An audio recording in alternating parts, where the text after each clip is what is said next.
13 तारीख को रात्रि को होली जलेगी, 14 तारीख को खेली जाएगी। हमारे सीहोर में कुबरेश्वर बाबा के सुंदर आनंद में 5 मंदिर में हम भी केसरिया जल चढ़ाने के लिए बाबा को जाते हैं। महादेव की होली सीहोर में मनाते हैं। वो 15 मार्च की रहेगी। 3 जगह पर भस्म को जरूर लगाएं। भगवान विष्णु देव ऋषि नारद से कह रहा है 3 जगह।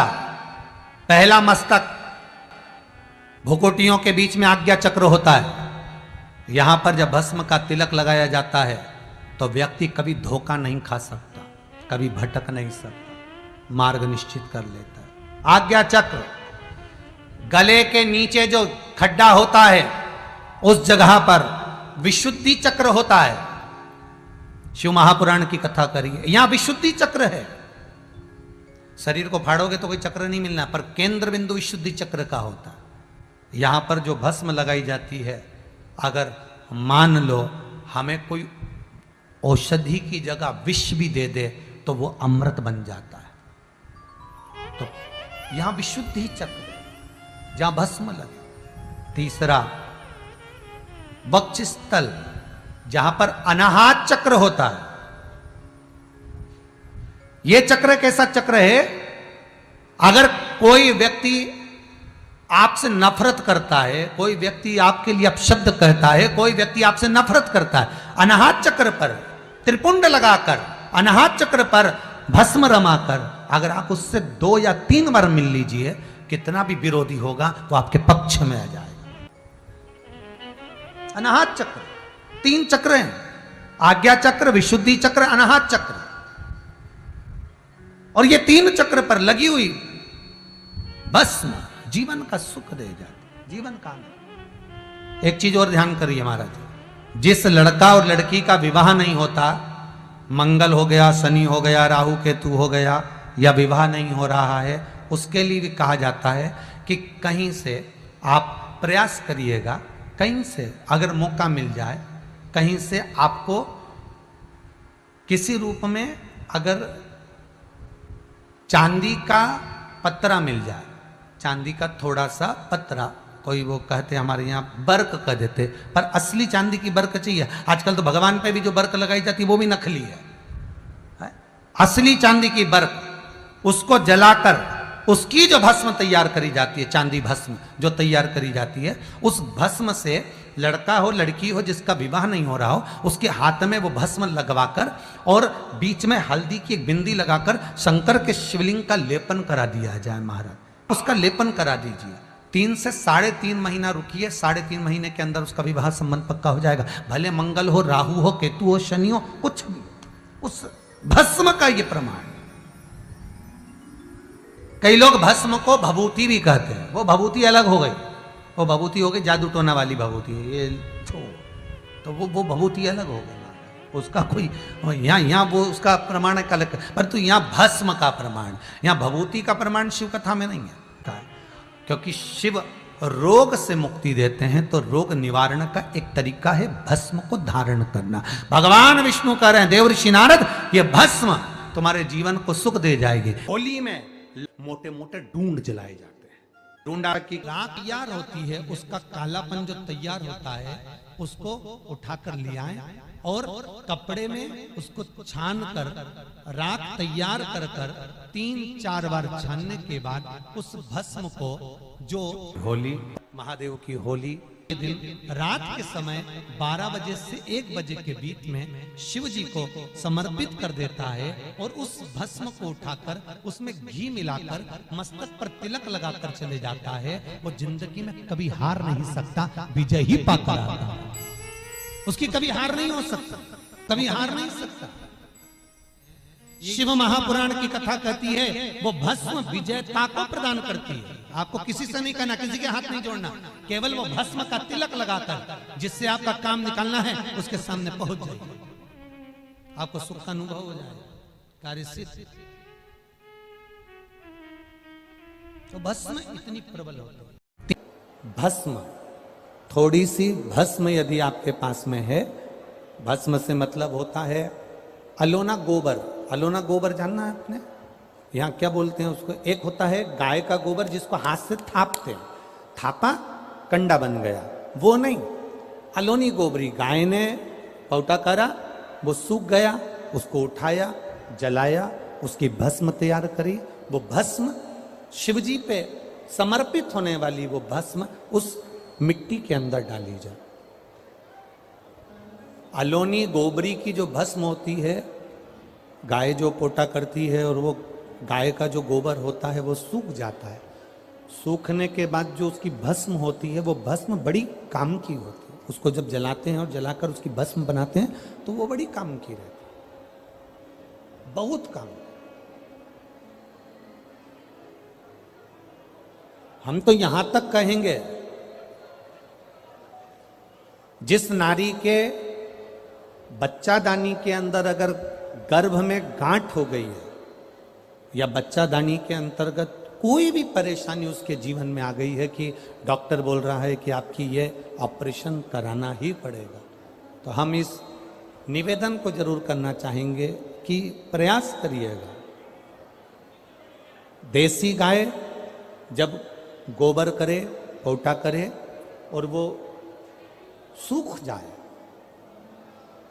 वो सूखा हुआ जो गोबर का पोटा रहे सूखा हुआ, उसको जलाकर उसकी भस्म तैयार कर कर देवादिदेव महादेव को समर्पित कर कर उसको उठाकर डिब्बी में रख लीजिए। एक डब्बी में उसको रख लो और उस भस्म को 7 दिन तक लगातार थोड़ा थोड़ा सा उस भस्म को अपने उदर पर त्रिपुंड का भाव, उस भस्म से त्रिपुंड का भाव कि मेरा महादेव मेरे गर्भ की रक्षा करेगा, त्रिपुंड का भाव, और उसी भस्म को मुख में थोड़ा सा लेकर देवादिदेव महादेव के चढ़े हुए जल का आचमन करिए।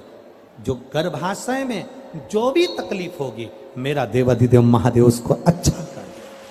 गर्भस्थ तकलीफ, गर्भस्थ, गर्भ में अगर आपके गर्भाशय में अगर कोई तकलीफ है तो वो गाय के गोबर की, देसी गाय के गोबर की भस्म हमारे जीवन को सुख दे देती। और भी अच्छे से समझ लो, मान लो आप त्रिपुंड का भाव भी नहीं रख सकते, उदर के ऊपर त्रिपुंड भी नहीं बना सकते, तो केवल भस्म को लेपन ही आप गर्भाशय पर अगर करेंगे तो बाबा उस पर भी कृपा करता है। ऐसा नहीं, शिव तत्व है में वो बल होता है कि भाग्य की रेखा को भस्म बदल देती है। ज्यादा तकलीफ हो तो भस्म शंकर को लगाओ और वही भस्म का त्रिपुंड मस्तक पर लगाओ। भस्म भाग्य की रेखा को बदल देती है। भस्म में वो बल होता है, रेखा को भस्म बदल देती है।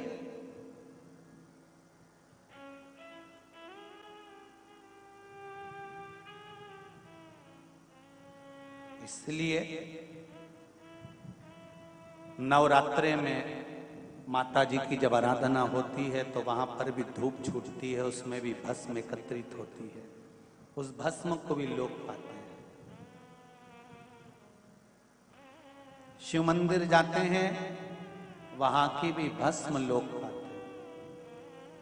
दत्त मंदिर जाते हैं, वहां की भी भस्म लोग पाते हैं। गुरु गोरखनाथ जी का दर्शन करने के लिए गोरखपुर जाते हैं, वहां की भी भस्म लोग पाते हैं।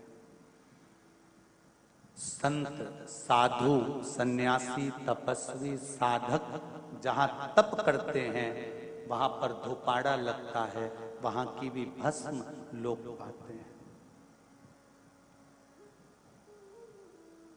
वहां की भी भस्म लोग पाते हैं।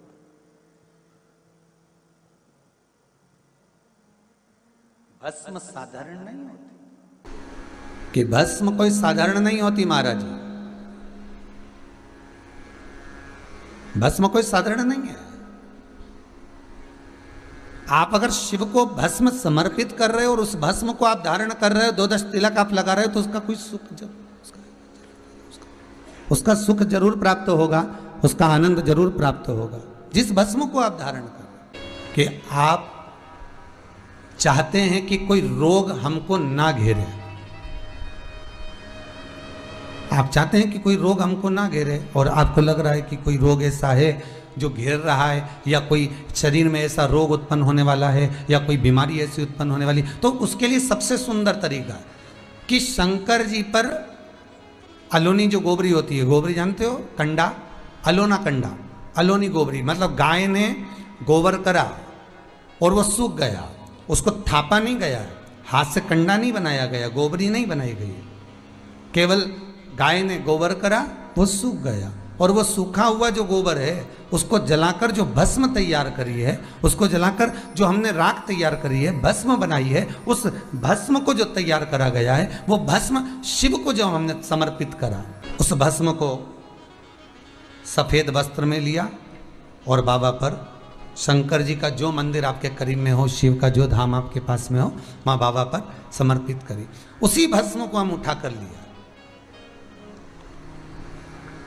और यदि आप भस्म नहीं चढ़ा सकते तो कभी विश्वनाथ जाएं तो वहां से भस्म लिया है, कभी उज्जैनी जाएं तो वहां से भस्म लिया है।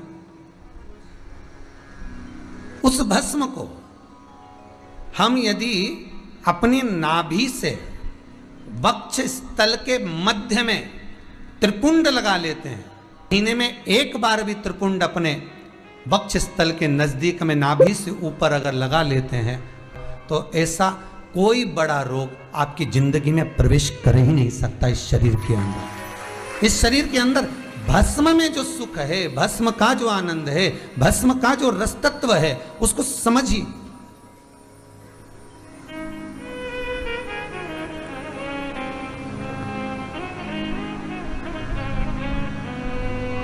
वो सहज और सरल नहीं है महाराज, वो भस्म का। पूरी कहानी गलत बताई है। अगर दुनिया के लोग सही कहानी बताते तो भतीजा और बुआ का संबंध खराब नहीं होता। कहानी गलत थी ना। लोगों ने कहा, हिरण्यकशिपु ने अपनी बहन से कहा, बहन तू अपने भतीजे को गोदी में रख कर बैठ जा और चादर ओढ़ कर बैठ जाना, तू बच जाएगी, तेरा भतीजा जल जाएगा। तो बुआ भतीजे को जलाने के लिए गोदी में लेकर बैठी। बोलो सही है कि गलत है? लोगों ने कहानी गलत बताई। होलिका, लोगों ने कहा उसने अपने भतीजे को जलाया। पहले तो होलिका का नाम तो निकालो कि होलिका का नाम क्या है। कथा वालों ने कह दिया हिरण्यकशिपु की बहन थी होलिका, वो अपने भतीजी प्रहलाद को गोदी में लेकर बैठ गई। वो प्रहलाद को हाथी के पांव के नीचे डाला, खोलते तेल में डाला, अग्नि में डाला, इसमें डाला, उसमें डाला, नहीं मरा। आखिरी में अपनी बहन से कहा होलिका तो अपने भतीजे को गोदी में लेकर बैठ जा। पहले उस होलिका का असली नाम तो लाओ, जिस होलिका का नाम विष्णु पुराण में डूंडा लिखा है। क्या नाम लिखा है? डूंडा। होलिका का असली नाम लिखा है विष्णु पुराण में डूंडा। इसलिए आज भी होली में लकड़ी नहीं जलाई जाती, मोटे मोटे डूंड जलाए जाते हैं, क्योंकि उसका नाम डूंडा है। और डूंडा बैठी अग्नि में, भतीजे को गोदी में लेकर बैठ गई। उसके पास में एक ब्रह्मा जी की चादर थी, जिसको ओढ़ कर बैठ जाती थी तो आगी में जल नहीं सकती थी। डूंडा ने देखा चारों तरफ से आगी लग गई, मेरा भतीजा जल जाएगा। तो बुआ को लगा मेरा भतीजा जल जाएगा। बुआ वो होती है जो दुआ देती है, बुआ कभी बद्दुआ नहीं देती है। और डूंडा ने अपनी चादर को उतारा, आगी चारों तरफ से लग गई। बुआ को लगा मेरा भतीजा जल जाएगा, तो अपनी चादर उतार कर अपने भतीजे पे डाल दी और बुआ खुद जल गई, पर अपने भतीजे को नहीं जलने दिया। ये कथा है, पर लोगों ने उसको पूरी पलट दिया, पूरा पलट दिया। बुआ कब जलाई अपने भतीजे को? आप में से इतनी सारी बुआ बैठी हैं, कभी अपने भतीजे को अपशब्द कहा? कभी अपने भतीजे को श्राप दिया? कभी अपने भतीजे को बद्दुआ दी? नहीं। जब भी बोलती हो मेरा भतीजा खूब फले फूले, भगवान कृपा करे मेरे भाई जैसा नाम कमाए, मेरा भैया कितना नाम कमाता वैसा मेरा भतीजा नाम कमाए। तो शिवालयों में शंकर जी शिव मंदिर के अंदर चंदन का जल 1 लोटा अवश्य चढ़ाएं, महादेव की होली अवश्य मनाएं। आ रहा है उस फागुन के त्योहार में मेरा देवाधिदेव महादेव माता पार्वती के साथ होली खेलता है, मेरा कृष्ण कन्हैया राधा रानी के साथ होली खेलता है। आप भी अपने इष्ट मित्रों के साथ होली खेलिए और दिल से खेलिए। अरे सीहोर जिले में एक होली होती थी, उस होली का नाम हमने पिछली बार बदल दिया था। कौन सी होली कर दी थी? महादेव की होली।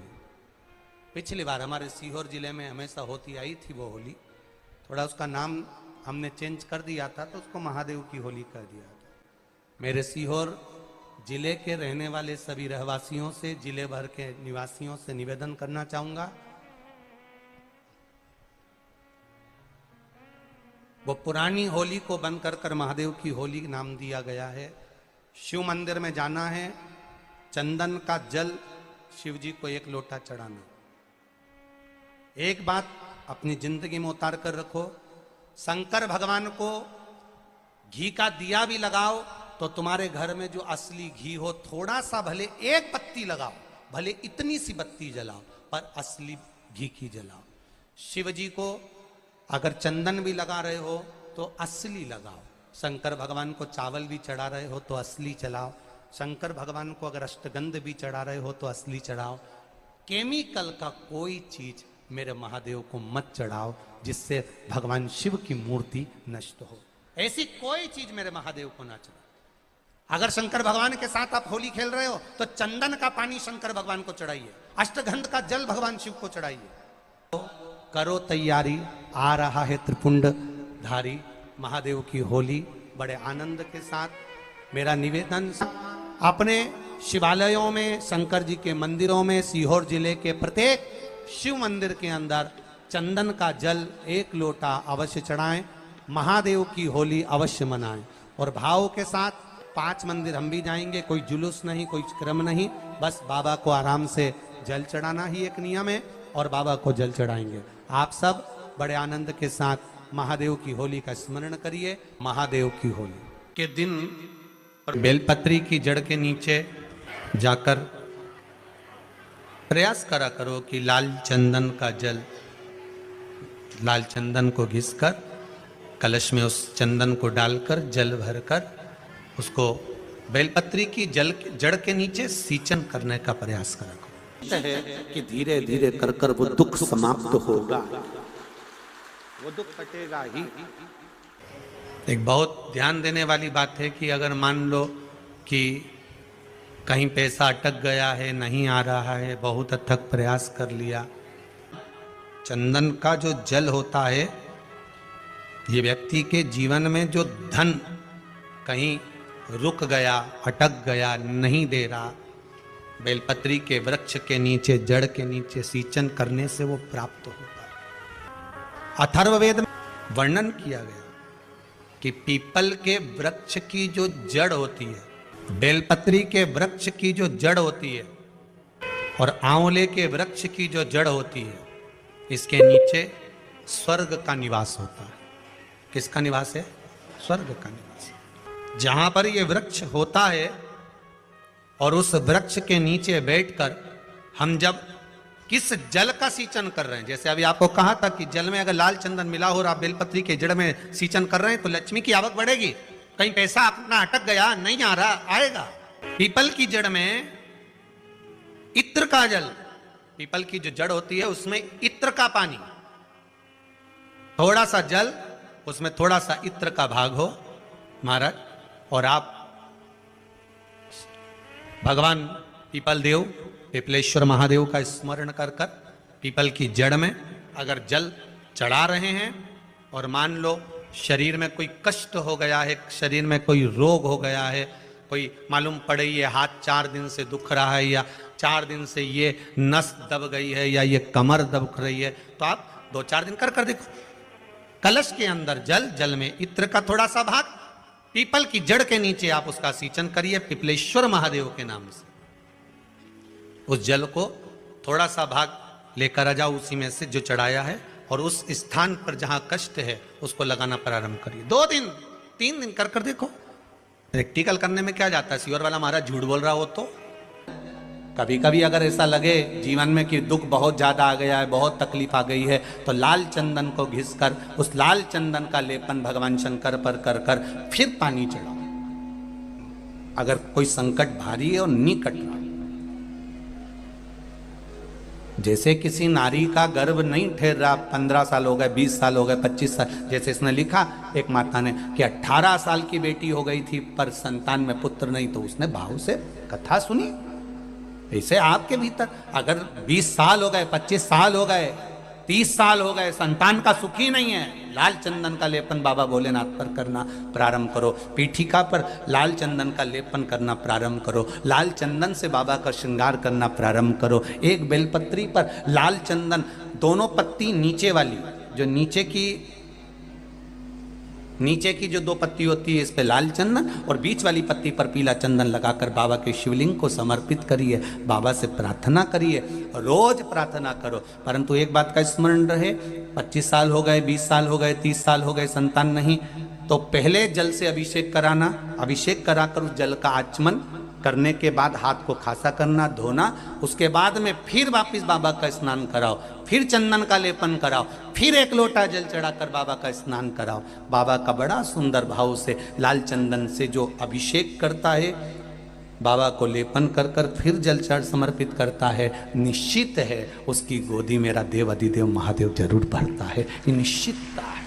हम तो बेटियों से भी कहते हैं, जिसका विवाह नहीं हो रहा हो, 25 साल, 30 साल, 27 साल, 28 साल, 32 साल, 40 साल हो गए हो, नहीं हो रहा हो बेटा बेटी का विवाह, उसे लाल चंदन का प्रयोग अशोक सुंदरी वाली जगह पर 7 बिंदी लाल चंदन की लगाकर 7 बेलपत्र 7 बिंदी पर रखिए और महाराज अपनी कामना कर कर भगवान से आइए। बाबा देगा, करेगा, 3-4 महीने में विवाह पक्का करेगा। ये लाल चंदन की महत्वता है शिव तत्व। रोग बढ़ गया, बेलपत्री के वृक्ष के नीचे दीप लगाना प्रारंभ करो। बाबा से विनती कर कर घी का दिया लगाइए बेलपत्र वृक्ष के नीचे, बाबा से निवेदन करिए, रोग निवारण। लंबी बाती का प्रमाण अलग होता है। लंबी बाती क्यों लगाई जाती है? भगवान के मंदिर में दीप में, देवियों की पूजन में, लक्ष्मी की वृद्धि के लिए। कौन से देवता के यहाँ लंबी बत्ती लगती है और कौन से देवता के यहाँ गोल बत्ती लगती है, उसका भी प्रमाण बनना। किसी देवी की पूजन करो तो लंबी बत्ती आती है, कुल देवता की पूजन करो तो लंबी बत्ती आती है। किसी मंदिर में किसी देवता को लगाने जाओ तो गोल बत्ती लगती है, उसका भी प्रमाण है। लंबी बत्ती जहां लगाई है, अगर लक्ष्मी के सामने लगाई है तो लक्ष्मी की लंबाई बढ़ती है, लक्ष्मी की वृद्धि बढ़ती है। अगर कुल देवता के नाम की लगाई है तो वंश की वृद्धि होती है। इसलिए हमारे यहाँ अमावस्या पूनम को जो पाटे माटे भराते हैं उसमें गोल बत्ती नहीं लंबी लगाई जाती है, जिससे हमारा वंश बढ़े। नवरात्रि में देवी जी की जो बाती लगाई जाती है वो लंबी लगाई जाती है, गोल नहीं। क्यों? क्योंकि जिससे माँ हम पर कृपा बना कर रखे, हमारा वंश खूब बढ़े, हमारे यहाँ लक्ष्मी की वृद्धि हो। स्थिर बाती, गोल बाती लगाई जाती है ब्रह्मा के मंदिर में, इंद्र के मंदिर में, देवता के मंदिर में। तुलसी के सम्मुख में लंबी बाती नहीं लगती, तुलसी के सम्मुख में गोल बाती लगाई जाती है महाराज, जिससे स्थिरता का भाव केंद्रित हो। स्थिरता का भाव